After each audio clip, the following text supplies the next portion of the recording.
우리 요한복음 3장에 있는 이 말씀을 보면 우리가 너무나도 우리에게 익숙한 말씀입니다마는 우리가 아무리 들어도 우리가 마음속에 정말 자극이 되어지고 감동이 되는 이 말씀이 바로 하나님 앞에 물과 성령으로 거듭나야 한다. 중요한 것은 거듭나지 아니하면 하나님의 나라를 너는 볼 수가 없다라고 하는 이 말씀입니다. 우리 사람들이 어느 누구나 마찬가지로 이 세상을 한평생을 살아가면서 우리의 마음속에 가장 진한 어떤 열망이 있다면 여러분 무엇이겠습니까? 가장 우리 가슴 속에 뜨거운 열망이 있다면 여러분 무엇이라고 생각을 하십니까?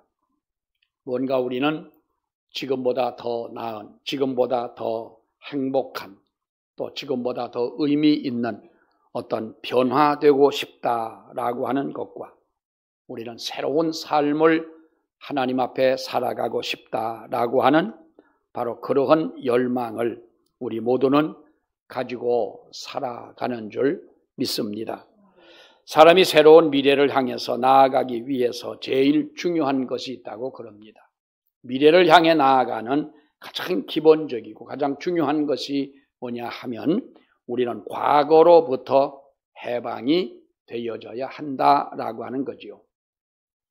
이스라엘 백성들에게서 우리가 볼 수 있는 말씀입니다만 또 그 모양인데 이스라엘 백성이 430년이라고 하는 세월을 애굽에서 살지 않습니까? 그러다가 하나님의 놀라우신 역사로 또 모세가 인도해서 이스라엘 백성이 애굽에서 나와 가나안을 거쳐 광야를 거쳐 가나안을 들어갑니다. 이스라엘 백성들에게 가장 중요한 것은 광야의 생활도 중요한 것이고 가나안의 삶, 새로운 삶도 중요하지만 무엇보다 중요한 것은 애굽에서 탈출하는 일이었습니다. 430년 동안 뿌리를 내리고 400년 넘게 산 사람들을 누가 나그네라 하겠습니까? 어쩌면 자기네 나라 전혀 떠날 생각이 없고 기미가 없는 그들이었지만 그러나 하나님은 애굽에서부터 해방되고 애굽에서부터의 탈출이 바로 이스라엘 백성들이 새로운 삶을 살아가는 하나의 시작이었다는 것이지요. 그런데 우리는 사람들은 과거의 영향을 우리가 극복한다고 하는 것이 여러분 그렇게 쉬운 일은 결코 아닙니다. 우리 3살 버릇이 몇 살까지 갑니까? 모르면 가만히 계세요. 80이요, 80이 아니고. 우리 3살 버릇이 80까지 간다 하는 말은 옛날에는 이 속담이 만들어질 때는 80까지 살질 못했어요. 그러니까 3살 버릇이 죽을 때까지 간다는 말인데 어떤 머리 좋은 사람은 81살이 되면은 3살 때 버릇이 없어진다는 거예요. 지 맘대로 해석인데 우리 사람은 여러분 이 세상에서 어떠한 경우에 우리는 내게 어떠한 주어진 과거 여기에서 과거가 좋은 것이든 나쁜 것이든 과거에 매여 살아가는 존재가 인간이라고 하는 거예요. 사람들 참 이상합니다. 취미도 다 다양하고요. 취미 중에 뭔 저런 취미를 가지고 있나 하기도 하는데 사람들마다 여러분 그 취미가 다 다르잖아요. 낚시터에 앉아가지고 찌만 바라보고 있는 사람을 보면은 옛날에 그 조선시대인가 언제 유명한 화가가 있는데 세상에서 가장 실없는 사람을 그려와라 그랬더니 낚시꾼을 그리더래요. 그 넓은 물에서 찌만 바라보고 있는 그 인간이 얼마나 실없는 인간이냐. 그런데 그 다 그린 줄 알았더니 뒤에서 그것을 구경하는 놈을 하나 그리더랴. 그건 더 실없는 놈이라는 거지요. 근데 지금 누가 그런 사람들의 취미가 그 사람들의 취미를 개떡같은 취미라고 누가 욕을 하겠어요?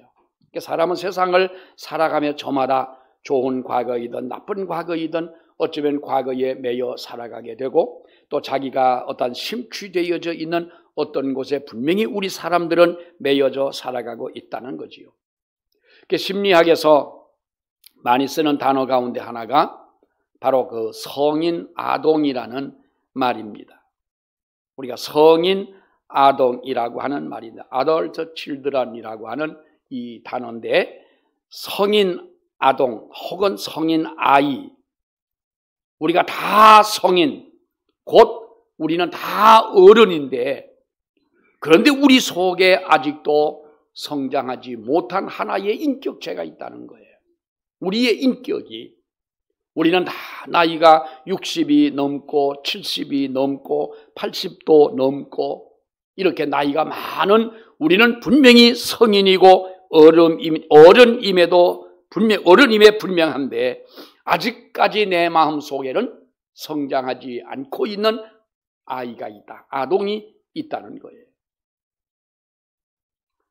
우리가 어느 곳에 여행을 하고 오면 여행을 하고 마치고 돌아와서 우리가 이야기를 하면 무엇이 제일 좋았느냐 하면 사람마다 여행을 갔던 곳을 보고서도요 다 다릅니다.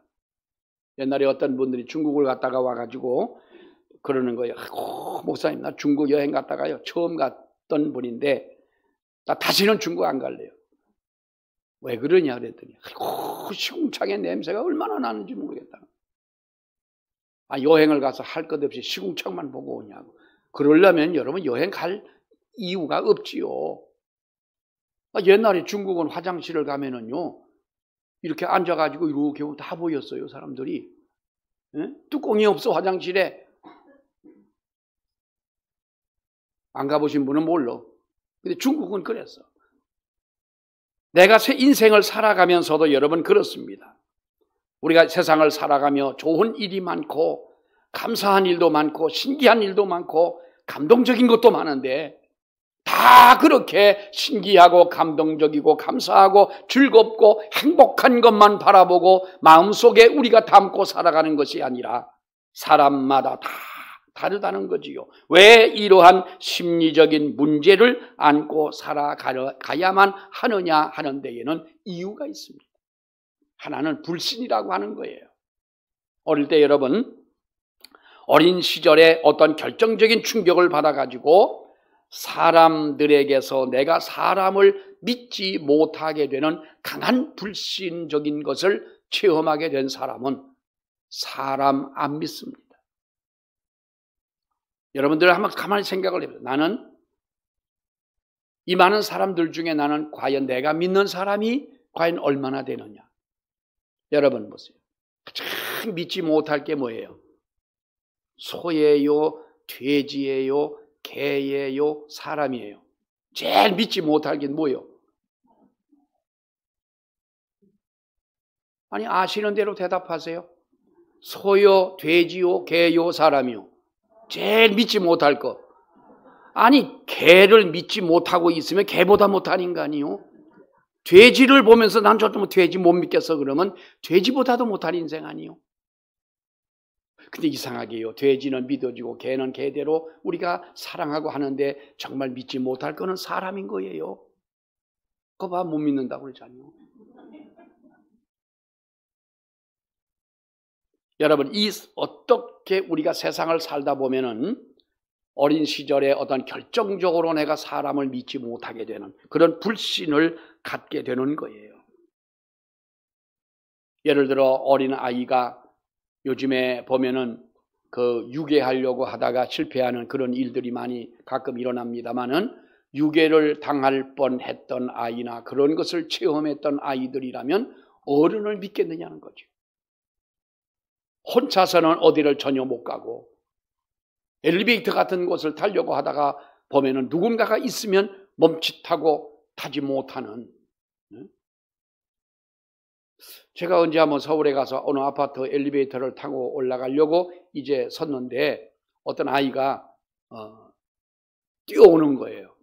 뛰어오더니 나 혼자 있으니까 이렇게 보더니 나 혼자 있으니까 얼른 뒤로 물러가 가지고 있더라고. 아이고, 그래서 하나님 나를 조금만 좀 인자하게 지으시지. 어린아이 눈에도 인자하게 안 보였나 봅니다. 우리가 믿지 못하는 거예요. 불신하는 거예요. 이것이 우리 마음속에 내가 나이가 많은 어른이 되었어도 내 속에 그대로 들어가 앉아 있다고 하는 거예요. 불신이고 분노인 것입니다. 여러분, 마음속의 분노도 마찬가지입니다. 어떤 사람은요 20년 전의 일들을 가지고 30년 전 일을 가지고 아직도 우리 그 마음속에 분노를 식히지 못하고 있는 사람이 있는 거예요. 그거는 나를 죽이는 겁니다.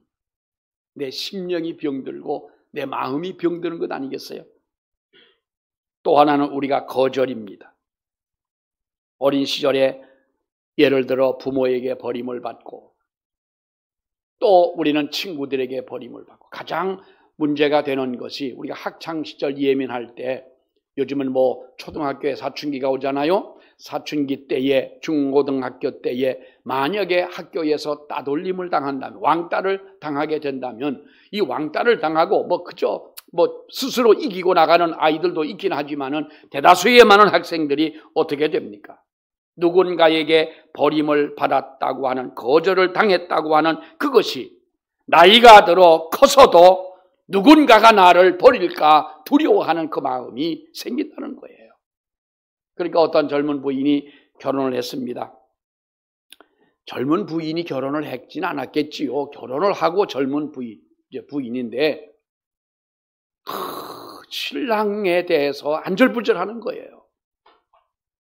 신랑이 나를 버리면 어떡하나? 요즘은 버려주면 좋을 거 아니겠어요? 어떤 글을 보니까 그러더라고. 3대의 덕을 쌓아야 주말 부부가 될 수 있다네?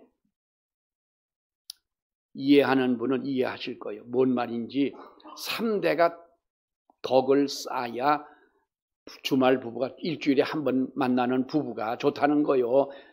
종일 날마다 붙어 있어가지고 싸움이나 하고 으르렁거리고 그런 것보다 그렇다는데 여러분 왜 그런 마음을 갖게 됐느냐 하니까 어릴 때에 자기는 그러한 것들을 체험했던 사람인 거예요. 버림을 받았고 부모에게 버림을 받고 친구들에게 버림을 받았던 사람. 그래서 성숙하다라고 하는 것은 새로워진다고 하는 것은 우리가 과거를 극복하는 것입니다. 세상 살면서 누구에겐가 상처받지 않은 사람이 누가 있습니까? 세상 살아가며 우리의 마음속에 한 번쯤 우리가 시험 들지 않은 사람이 누가 있겠습니까? 어렵고 힘든 일을 만나는 사람이 있지만은 여러분 이러한 모든 것들을 과거로부터 탈출하고 과거를 극복할 때에 우리는 쉬운 일은 아니지만은 성숙한 우리의 믿음을 가지고 살아가게 되는 줄로 압니다. 사람은 자기들 나름대로의 자기들만의 과거의 레코드가 있는 거예요. 여러분 레코드가 뭡니까? 음을 저장해 놓은 하나의 레코드판이라고 그러죠. 우리가 LP판처럼. 수십 년이 지나가서 우리가 돌려보면 수십 년 전에 그 노래가 그대로 나오는 거예요. 사람마다 자기의 마음속에 이런 과거의 레코드가 있어요. 부끄러운 과거, 자랑스럽지 못한 과거일 때 할 수만 있으면 사람들은 내 과거의 이 모든 것을 찢어버리고 싶고 사라져버렸으면 하는 이러한 갈망을 우리는 가지고 살아간다는 겁니다. 우리 성경에 나오는 인물 중에 보면 우리가 사람마다 붙여진 별명이 있어요. 그래서 우리는 별명이 본명인지 별명인지 우리가 분간하기 좀 어려운 그런 사람들도 여러분 있습니다만 대표적인 사람이 베드로잖아요. 베드로는 예수님에게 나와서 신앙을 고백할 때 너는 나를 누구라고 하느냐 할 때 주님은 그리스도시요 하나님의 아들이시요 그리스도시다. 내 나의 구주시다라고 고백할 때 바요나 시모나 네가 복이 있다. 이제 너를 뭐라고 하리라? 베드로라고 하리라. 시몬이라는 거예요. 예수님을 그토록 사랑했던 요한의 별명은 우레의 아들이라고 하는 그런 별명을 가지고 여러분 있었습니다. 그랬던 그가 오죽하면 우레의 아들이었다고 했습니까? 조그만 일에 성질을 내고 화내고 걷잡을 수 없는 어떠한 그러한 폭발하는 그런 마음을 가지고 살던 사람이었습니다. 그러나 하나님의 은혜로 지난 과거는 다 잠재워지고 사라지지 않습니까? 여러분 다윗을 보세요. 우리가 성경에 나오는 이 다윗을 보면은 정말로 하나님 앞에 붙잡혀 쓰임받은 사람이 여러분 다윗 아니겠습니까?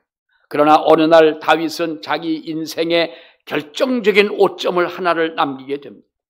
밧세바를 취하고 간음을 하고 충성스러운 그의 남편이었던 그 신하였던 우리아를 여러분 죽게 만들지 않습니까? 그리고 그가 하나님의 은혜를 다시 체험하고 깨달은 것이 뭐예요? 회개하고 대표적인 것이 시편 51편의 말씀인데 다윗이 뭐라고 여러분 참여를 합니까? 하나님이여 나를 우슬초로 나를 깨끗하게 하소서 정결하게 하소서 그러면 내가 정하리이다고 했어요. 우슬초라고 하는 것이 여러분 무엇입니까? 우리가 일종의 스펀지와 같은 역할을 하는 하나의 식물이었던 거예요. 그러니까 6월절 같은 명절이 되면은 피를 뿌릴 때에 우슬초에 피를 묻혀가지고 뿌리기도 합니다만은 이제 피가 응고가 되었을 때에 제사를 다 지내고 나면은 뭐 또 닦을 것 아닙니까? 그러니까 스펀지와 같은 역할을 하는 이 우슬초를 가지고 닦으면 아주 깨끗하게 닦아지는 거지요. 뭐 그때에 무슨 세정제가 있겠습니까? 세척할 수 있는 기술이 발달되지 못했기 때문에 다윗이 고백한 것이 바로 그것입니다. 우슬초로 나를 깨끗하게 하소서. 내가 그러면 정하겠나이다. 우리가 과거를 씻어버리고 새로운 미래를 향해서 걸어가는 새로운 사람이 과연 될 수 있겠느냐라는 거죠. 여러분 우리는 오늘 이 성경에서 아주 독특한 말씀 하나를 발견하게 됩니다. 거듭난다라는 것입니다. 거듭난다. 여기 보면 거듭난다라고 하는 이 단어가 우리가 사회 속에서 세상 속에서도 지금은 아주 매우 보편적으로 이렇게 사용되고 있지요. 뭐 정치도 거듭나야 된다. 역사가 거듭나야 된다. 역사는 역사대로 보존돼야 되는 것 아니겠어요? 우리가 자동차를 광고할 때도 언제 한번 보니까 뭐 거듭난 자동차가 나오는 거예요. 그러다가 보니까 우리가 어떤 오리지널한 의미를 너무나도 대중적으로 사용하다 보니까 이 거듭남이라고 하는 이 말에 대한 오리지널 의미를 우리는 상실하게 됩니다. 정치가 어려우니까 거듭나야 된다. 역사가 거듭나야 된다. 무엇이 거듭나야 된다. 여러분 이렇게 말합니다만은 오늘 우리가 이 성경을 보게 되면 거듭남이라고 하는 이 말씀을 볼 때에 우리는 요한복음 3장과 4장에 있는 2장에 있는 말씀을 여러분 우리가 주의 깊게 봐야 됩니다. 여기 보면 2명의 사람이 나옵니다. 근데 아주 대조적인 사람인 것입니다. 3장에 보면은 니고데모라고 하는 남자가 나오는가 하면 4장에는 사마리아의 여자가 나옵니다. 예수님을 만나러 오는 시간도 다릅니다. 3장에 보면은 니고데모는 한밤중에 주님을 찾아왔고요. 사마리아 여인은 예수님을 한낮에 주님을 만나게 되는 것입니다. 또 큰 의미로 신분상으로 우리가 볼 때에 3장에 등장하고 있는 니고데모는 매우 사회적으로 그야말로 수준에 있었던 존경받는 위치에 살던 사람이었습니다. 그러나 4장의 사마리아 여인은 우리가 어떤 사람입니까? 남편을 6번이나 이렇게 갈아치우고 살아가는 바로 그러한 사람입니다. 그런데 거듭남, 변화됐다고 하는 의미에서는 이 사람들이 공통점을 갖더라는 것이지요. 대화의 내용도 여러 번 다릅니다. 사마리아 여인과 예수님이 나눴던 대화는 우리가 영생에 대한 것을 말씀하고 있습니다만 오늘 3장에 있는 대화의 내용의 주제는 뭡니까? 거듭남이라고 하는 것입니다. 이런 대조를 이루는 사람을 요한복음의 주제를 삼고 신학적 의미로 이 요한복음을 여러분 기록했는데 본문에 나오는 이 사람을 중심으로 우리는 왜 거듭나야 하느냐? 무엇이 거듭나야 하느냐? 그리고 우리는 어떻게 하나님 앞에 거듭나야 하느냐? 이것이 우리의 과제라는 거예요. 여러분 성경을 보세요. 누가 거듭나야 합니까?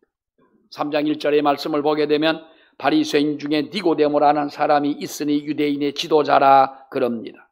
이 사람은 바리새인이었습니다. 지금 우리가 생각하면 바리새인 하면은 아주 그 위선자의 동의어처럼 사용을 하잖아요. 아주 그 위선적인 사람, 예수님의 마음을 아프게 했던 사람, 그리고 부정적인 사람, 뭐 이렇게 생각을 합니다만은 예수님 당시의 바리새인들은 나쁜 사람들이 아닙니다. 좋은 사람들이었고요. 사회의 지도자들이고 많은 지식을 가지고 있는 사람이고 그야말로 상류층에 거하는 바로 그러한 사람들이었습니다. 그래서 좀 속된 말로 어깨에 힘을 놓고 다닐 수 있는 바로 그런 사람들이었습니다. 그리고 그들은 가장 사회의 도덕적인 계층에 속해 있는 사람이 바리새인들이었던 거예요. 그들은 하나님의 말씀, 즉 율법, 토라, 이 토라의 율법을 지키고 수호하는 역할을 했던 사람이었어요. 또 오늘 성경에 보면은 여러분 그는 지도자라 그럽니다. 전에 성경에 보면 관원이라 그랬어요. 이 니고데모를 관원이라 그랬는데 이 관원, 지도자라고 하는 말은 우리가 지금 말하면 우리가 국회의원과 같은 어떤 그 정도의 지위에 있는 사람이었습니다. 어떤 성경학자는 그럽니다. 이스라엘 70명으로 구성된 산헤드린 공의회의 그 의원 중에 한 사람이 니고데모였다 그럽니다. 또 요한복음 3장 10절에 내려가 보면은 그를 랍비라고 그러지요. 유대인들이 자랑하는 것이 있었습니다. 하나는 교회였고 마을에 유대 교회가 있는 것이었고 하나는 마을에 랍비가 있는 것이었어요. 여러분 우리도 마을에 그렇잖아요. 마을에 어떤 요즘은 어른이 없는 시대다 뭐 누가 이렇게 비꼬아 말하는 사람도 있습니다만은 여러분 그러나 우리가 그 마을에 진정한 어른이 있는 마을이 좋은 마을인 거예요. 아무리 그저 막 사는 사람이라 할지라도 어떤 어른 앞에서는 고개를 숙일 수 있는 사람, 자랑감으로 삼을 수 있는 바로 그런 사람, 이게 그 당시에 랍비였다는 거예요. 유대인이요 랍비였습니다. 그는 정말로 하나님 앞에 말씀을 지키는 바로 바리새인이었다고 하는 것입니다. 이 사람에게 예수님은 말씀하기를 물과 성령으로 거듭나야 된다. 그러므로 오늘 이 본문의 말씀은 여러분 교회 밖에 있는 사람들에게 주님이 거듭나야 된다는 말씀을 주신 것이 아니라 종교적 신앙생활을 하고 있는 교회 안에 들어와 있는 사람, 교회의 직분을 맡은 사람, 다시 말하면 하나님을 믿는 저와 여러분들에게 오늘 이 성경은 거듭나야 된다라고 하는 거예요. 거듭나지 아니하면 하나님의 나라를 갈 수가 없다. 그러니까 이 니고데모는 구도자였습니다. 루이스라고 하는 신학자가 이렇게 말합니다. 오늘 우리가 살고 있는 시대는 구도의 정신을 상실한 시대에 우리는 살아가고 있다는 거예요. 구도자가 없다는 거지요. 편리한 시대에 살고 과학이 극도로 발달한 시대에 살아가고 지식이 첨예하게 발달된 이런 지식화가 된 세상을 살아가고 이런 세상이 올 줄 알았으면 뭐로 중고등학교를 왜 다니고 학교를 왜 다녔어요? 그 어려운 수학을 왜 해요? 멍청하게 AI한테 물어보면 요즘에 정확하게 대답을 해주는데 나는 AI보다도 전자계산기가 나왔을 때 인생 헛살았구나. 수학 아니냐고 왜 이렇게 우리가 고생을 했냐. 핸드폰이 나와가지고 역사적으로 우리가 모르는 것이나 궁금한 게 있을 때 여러분 1분도 안 걸리잖아요. 핸드폰 가지고 두드리면 지난 역사에 대해서 다 나오는 걸 뭐로 태종태세 문단세를 외워가며 이런 어려웠던 조선시대의 왕들을 공부를 하냐고 애를 썼냐 이 말이요.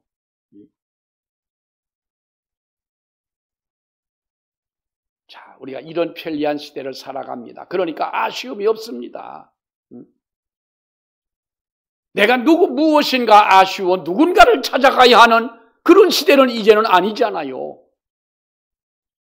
모르면 내가 찾아보고, 요즘 사람들 여러분 3명이 앉아가지고 대화를 하다 보면 듣는 사람은 한 사람도 없대요. 다 떠들고 5명이 앉아가지고 이야기를 하다 보면 동시 5명이 다 얘기하지 들어주는 사람이 없고, 들어도 네가 얘기하는 거나 내가 알고 있는 거나 똑같은 거예요. 지금 우리는 이런 세상을 살아가다 보니 정말로 우리가 구도자의 정신을 가지고 살아가는 사람이 과연 얼마나 되겠네. 니고데모가 한 여러분 이 말을 우리가 들어보면 상당히 종교적이었습니다. 랍비여, 선생님이여, 우리가 당신은 하나님께로 오신 선생인 줄 압니다.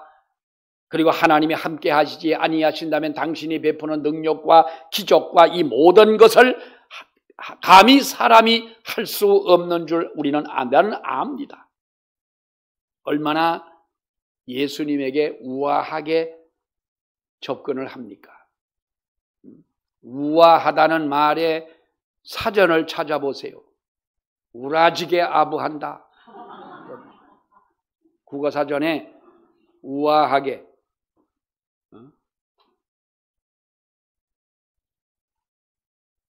얼마나 종교적으로 우아하게 예수님을 칭찬하고 예수님을 높이고 하나님이 함께하지 아니하신다면 이런 놀라운 능력을 어떻게 나타냅니까?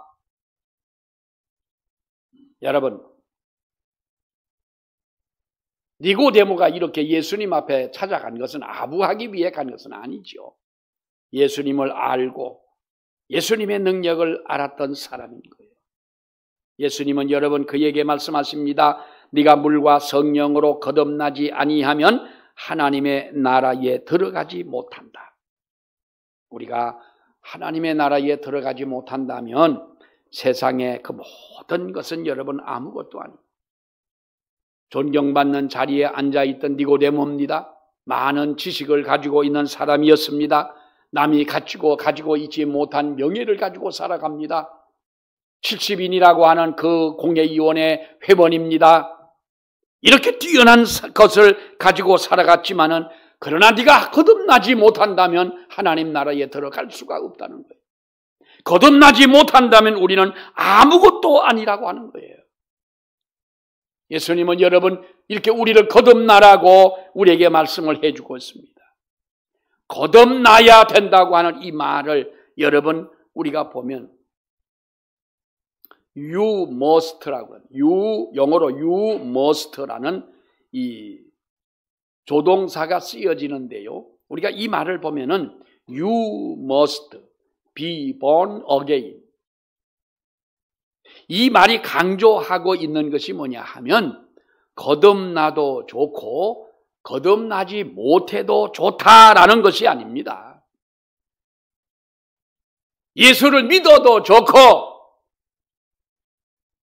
믿지 않아도 그럴 수도 있지 뭐 하면서, 그러니까 내가 가장 사랑하는 사람이라고 하면서도 아주 고상하게 우리는 종교를 강요하지 않습니다.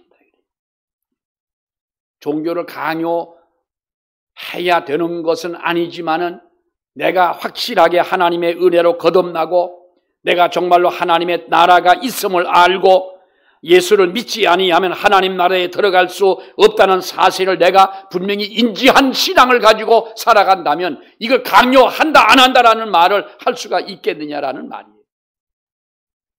대학이나 대학원에서 공부할 때에 선택 과목이 있고 우리가 필수 과목이 있어요. 선택 과목은 좀 점수를 못 받아도 졸업하는데 상관이 없어요. 근데 필수 과목은 여러분 어떻습니까? 우리 자동차를 살 때에 자동차 옵션 아무것도 안 한 자동차를 흔히 우리가 깡통이라고 그래요. 바퀴만 달린 거예요. 바퀴만. 아무것도 없어. 자동차를 사게 되면 옵션이라고 하는 게 있어요. 쉽게 말해서 썬팅을 해서 햇빛이 들어오지 못하게 차단을 하고, 요즘 차들이 얼마나 여러분 우리가 뭐 많습니까? 의자에 겨울에는 따뜻한 그 의자를 만들어주고, 여름에는 에어컨 바람이 나올 수 있도록 만들어주고, 또 요즘에 보면은 이 크루즈를 걸어놓으면 지가 알아가지고 자동차가 가는 거예요. 반자율 운전을 하잖아요. 깜빡 졸아도 지가 알아서 앞차하고 거리를 적당하게 맞춰주고, 다 옵션으로 들어가는 거예요. 옵션은 옵션인데, 여러분, 기본적인 것이 필수적인, 그렇다고 옵션만 잔뜩 해놓고 돈이 모자라가지고 바퀴 2개만, 앞바퀴 2개만 난 달고 나오겠습니다. 이러면 이 자동차 쓸만할까요? 못할까요? 저는 가끔 제가 가다가 그럽니다. 우리 집 사람을 좀 즐겁게 해주려고, 내가 옛날에 그 백결 선생이 방아타령을 부르는 것은 아내를 즐겁게 하기 위해 방아타령을 불렀다고 하잖아요. 옛날 공부 잘한 분은 이거 알아. 우리 집사람하고 운전을 하고 어떤 사람이 쭉 회전을 하면서 방향등을 안 켜고 확 돌아가는 거예요. 그래서 나는 그 사람 보고, 그럼 그 사람이야 뭐 듣겠습니까? 우리 집사람 보고, 아이고 저 사람이 좀 돈이 없나 보다. 그래, 우리 집사람은 뭐 나를 잘 아니까 별로 묻지도 않아요. 내가 말하고 내가 묻지요. 왜 돈이 없냐? 아주 조금만 좀 돈을 좀 더 써가지고 방향 지시등 있는 차를 좀 사지. 저렇게 또 앞에 간 차가 또 안 가는 거예요. 나면 바빠 죽겠는데, 아이고 좀 조금만 좀 돈 좀 써가지고 바퀴가 빨리 좀 돌아가는 좋은 차를 좀 사지. 네? 필수적인 거는 바퀴는 돈이 없다고 2개만 달고 옵션만 가득 장치를 한 자동차라면 되겠느냐는. 요즘 어떻게 보면 우리 인간들이요, 그렇게 살아가는 사람들 많아요. 필수적으로 내가 해야 할 것, 필수적으로 내가 찾아가야 할 것, 꼭 내게 있어야 할 것은 다 빼버리고, 있어도 그만, 없어도 괜찮은 것들로 치장을 하고 살아가는. 그래서 우리는 거듭나야 한다라고 하는 이 말을 여러분, 우리는 마음속에 새겨야 됩니다. 휘필드라고 하는 영국의 유명한 목사님이 있습니다. 미국과 영국에서 대각성 운동을 일으키고 아주 열정적으로 설교하는 유명한 설교가요. 정말로 그는 그 대각성 운동을 일으킨 아주 훌륭한 목사님이신데, 가수들이 부르는 18번의 노래가 있잖아요. 조용필 하면 떠오르는 어떤 노래요? 돌아와요 부산항에. 옛날 김정구 선생이 그러시더라고. 나는 두만강 푸른 두만, 그분 노래는 아주 맥이 없어. 인상도 그렇잖아. 두만강. 나는 이 노래를 40년 불렀어. 이미자 씨는 동백아가씨, 생각나는 18번이 있듯이 목사님에게도 즐겨하는 설교 18번 설교가 있잖아요. 내 18번을 모르신다면 나는 어디 가서 설교해 달라고 만약에 그러면 무너진 제단을 수축해라. 난 이 설교를 참 많이 했어요. 어디 가서. 우리 교인들은 은혜를 못 받아도요, 저쪽에 있는 사람들은 그 설교를 하면은요, 아이고 저 목사님 은혜 받았다고 그러는 분들 많아요. 믿거나 말거나요. 근데 이 필드 목사님은 가는 곳마다 거듭나야 된다. 거듭나야 된다 그랬어요. 어느 날 대학에 가서 강의를 하는데, 설교를 하는데 거듭나야 된다는 휘필드의 설교를 듣고 어떤 청년이 정말 의뢰를 받았어요. 목사님의 말씀대로 설교를 듣고 목사님을 사랑하고 존경하게 됐습니다. 이제는 내가 목사님처럼 살겠습니다. 그리고 목사님을 위해서 내가 봉사하겠습니다. 목사님이 가시는 곳에 내가 늘 가면서 이렇게 비서처럼 일해드리겠습니다. 그랬어요. 가는 곳마다, 부흥회를 가는 곳마다 따라다닙니다. 근데 이 친구가 가는 데마다 휘필드의 설교를 들으면 거듭나야 된다는 설교를 하니까 한 70번 정도 그 설교를 들어서 똑같은 설교를 듣다 보니 나중에는 참을 수 없는 짜증이 오는 거예요. 목사님에게 따졌어요. 목사님, 다른 말씀도 있는데 왜 하필 거듭나야 된다는 설교를 내가 70번이나 들었습니다. 하는 이유가 뭡니까? 그때 휘필드 목사의 유명한 일언이 있습니다. 이 청년을 보고 하는 말이 왠 줄 아는가? 자네가 거듭나야 하기 때문에 내가 이 설교를 한다. 난들 다른 설교 하고 싶지 않겠냐? 설교 들었다고 거듭난 것이 아닙니다. 교회를 나온다고 여러분 거듭난 것이 아니고요. 오래 믿었다고 거듭난 것이 아니고 봉사를 많이 한다고 여러분 거듭난 것이 아닙니다.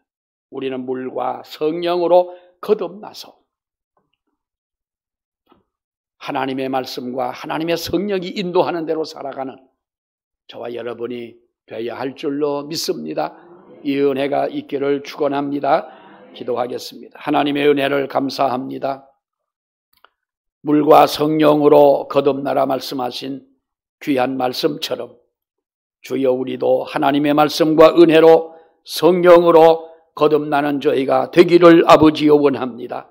그래서 하나님의 영광을 위하여 쓰여지고 하나님의 교회를 위하여 사용되어지며 이 시대의 하나님의 나라를 위하여 아버지의 오른손에 붙잡힌 바 돼 하나님 앞에 사용되는 그와 같은 교회, 그와 같은 성도가 되기를 아버지여 원합니다. 우리를 축복하시고 거듭남의 귀한 은총 속에 살아가는 저희가 되게 하여 주시옵소서. 예수님 이름으로 기도하옵나이다. 아멘.